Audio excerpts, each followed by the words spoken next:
Hi y'all, welcome back. This is a short video to give you a little bit more information about how to differentiate between these three types of normative ethical theories. So when we talk about these three main types of normative ethical theories, we're talking about the three types of theories that have developed in traditional Western ethics from Kant, Mill, and Aristotle. The way that I separate out these different types of theories and how I answer questions according to these theories is I ask myself, are we looking at character, code, or consequences? The official names for these different types of theories, as you see in the parentheses below, character ethics are virtue ethics. The code-based theories are actually deontological theories, and consequence-based theories are consequentialism. Just so y'all know the official titles, but it helps me in my head to think, okay, are we looking at character, code, or consequences? So starting over here on the left, when we look at character-based ethics, we're looking at what are called virtue ethics. And remember that with each of these different types of theories, this is like an umbrella name. So they fall under the umbrella of virtue ethics, but there are a bunch of different types of virtue ethics theories. But the original virtue ethicist, the man who started it all, was Aristotle back in ancient Greece. So Aristotle focused on what are called character-based ethics in my little brain, otherwise called virtue ethics, as I just said. Why I think about them this way is because the focus, our moral question, is about the character of the actor.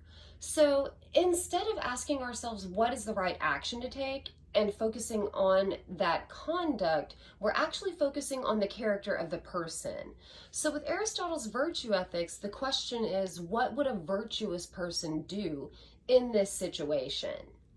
And as you will see in the Aristotle video that I'm posting later on today, there are specific virtues and specific vices, and what we're trying to do under Aristotle's system is we're trying to take those actions that a virtuous person would take.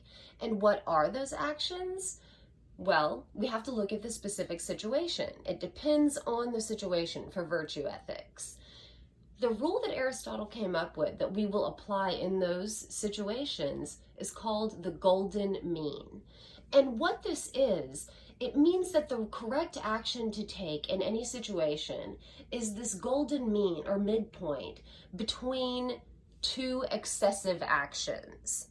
Excessive actions are vices, but that golden mean, that midpoint between those excesses, that is virtue. That's where you find it. So we'll talk more about that in the Aristotle video. Y'all take a look at the channel for that one. Moving on over to the middle column, we see the code-based theories. Now, technically, these are deontological ethical theories. As y'all saw in a previous video, deon, D-E-O-N, that root is the ancient Greek root that means duty. So these are duty-based ethical theories.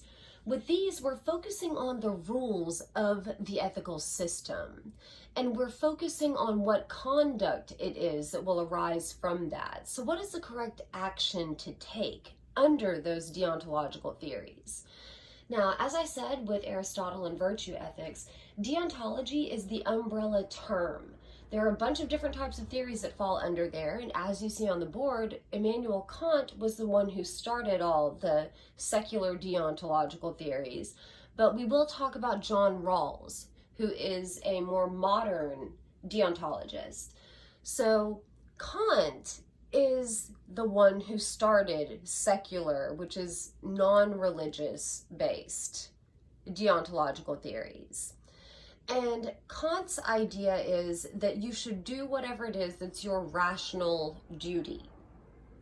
Now, this is different from character ethics because remember that with those virtue ethics questions, we're focusing on the character of the person who's taking the act, whereas with deontological theories, we're taking a look at what are the rules of the system and what is the duty that we have in that system to act.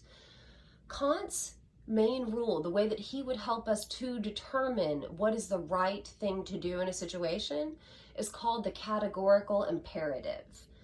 And there are 4 different formulations of the Categorical Imperative. That's something that you're going to want to look at separately from this information and really focus on. So please take a look at the video on this channel that's about Kant's Categorical Imperative. Moving on to our last column, we have Consequentialist Theories. So consequentialism, it's all in the name.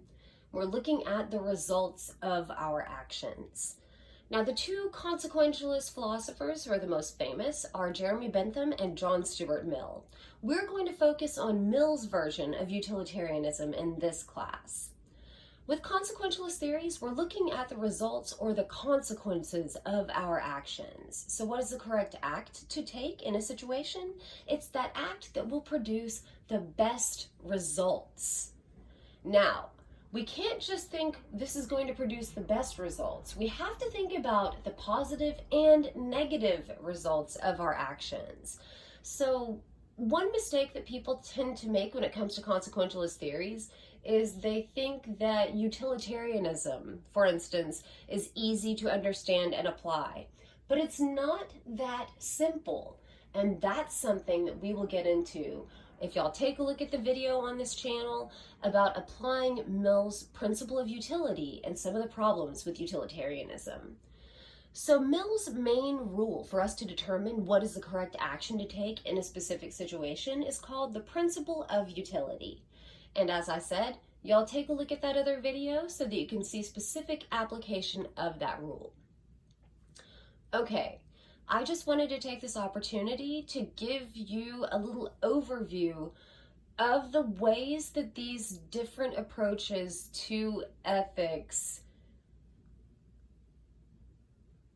okay, this is redundant, the ways that they differ. That was horribly worded. Sorry, y'all. I wanted to show you the differences between these types of theories from a very basic perspective and give you that short character code consequences mnemonic device, so that way you can help to remember that real basic standpoint of what is the main focus. Is the main focus on the character of the person, or is the main focus on the act that's being taken? And if the main focus is on the act, if it's on the conduct instead of the character, how are we going to make that decision? Are we going to make that decision based on following a certain set of rules and a duty that we have to follow those rules? Or are we going to make that decision based on the consequences or the results of our action? Okay, y'all, take a look for those other videos so you can see specific application of each of the different rules that I very, very briefly introduced to you. Thanks for your attention. Y'all have a great day, and I'll see you next time. Bye.